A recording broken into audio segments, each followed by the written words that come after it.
পরিত্যক্ত টিউবওয়েলের পাইপের প্রায় ৪০ ফুট গভীরে গর্তে পড়ে যাওয়া ২ বছর বয়সী শিশু সাজিদকে উদ্ধারে ফায়ার সার্ভিসের পাশাপাশি নির্ঘুম রাত কাটিয়েছে স্থানীয় উৎসুক জনতাও, কিন্তু ঘটনার ১৬ ঘণ্টা পেরিয়ে গেলেও এখনও উদ্ধার হয়নি শিশুটি। বুধবার ১০ ডিসেম্বর দুপুর ১টার দিকে রাজশাহীর তানোর উপজেলার পাচন্দর ইউনিয়নের কোয়েলের হাট পূর্বপাড়া বিলের মাঠে পরিত্যক্ত টিউবওয়েলের পাইপের ভেতর পড়ে যায় সাজিদ। রাতের দিকে মাত্র ৮ সেন্টিমিটার ব্যাসার্ধের চিকন সেই গর্তে শিশুটির অস্তিত্ব খুঁজে পাচ্ছিল না উদ্ধারকর্মীরা। ফায়ার সার্ভিসের অনুসন্ধান ক্যামেরা ৩৫ ফুট নিচুতে গিয়ে আটকে যায়, কিন্তু শিশুটির সন্ধান পাওয়া যাচ্ছিল না।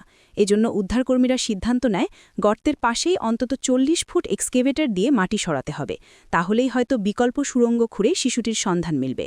শিশু সাজিদকে উদ্ধারে দুটি এক্সকেভেটর পরিত্যক্ত ডিপ টিউবওয়েলটির পশ্চিম পাশেই রাতভর মাটি খননের কাজ করতে থাকে।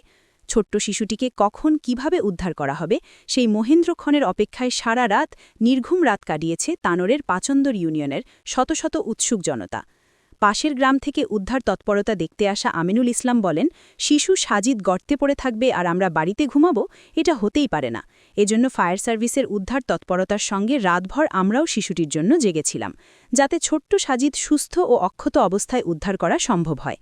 শুধু আমিনুল ইসলাম নয়, তার মতো শত শত মানুষ শিশুটির জন্য দোয়া করছিলেন আর বলছিলেন, আল্লাহ, তুমি শিশুটিকে জীবিত অবস্থায় আমাদের মাঝে ফিরিয়ে দিয়ে এক অলৌকিক ঘটনা সৃষ্টি করো। অঘর মণ্ডল নামে আরেক বৃদ্ধ বলেন, আমরা সবাই সারা রাত জেগে আছি, আল্লাহ যেন শিশুটিকে জীবিত অবস্থায় আমাদের মাঝে ফিরিয়ে দেন। এদিকে শিশুটির মা ও স্বজনরা ঘটনাস্থলে আহাজারি করছেন। তিনি সাংবাদিকদের জানান, ছেলেটি আমার পেছনে পেছনে যাচ্ছিল, হঠাৎই পা পিছলে পড়ে যায়।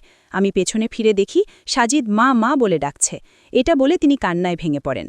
রাজশাহীর ফায়ার সার্ভিসের senior station officer Abu Shama বলেন, শিশুটিকে জীবিত উদ্ধারের চেষ্টা করা হচ্ছে, আমরা সর্বোচ্চ চেষ্টা চালাচ্ছি, বাকিটা আল্লাহর রহমত।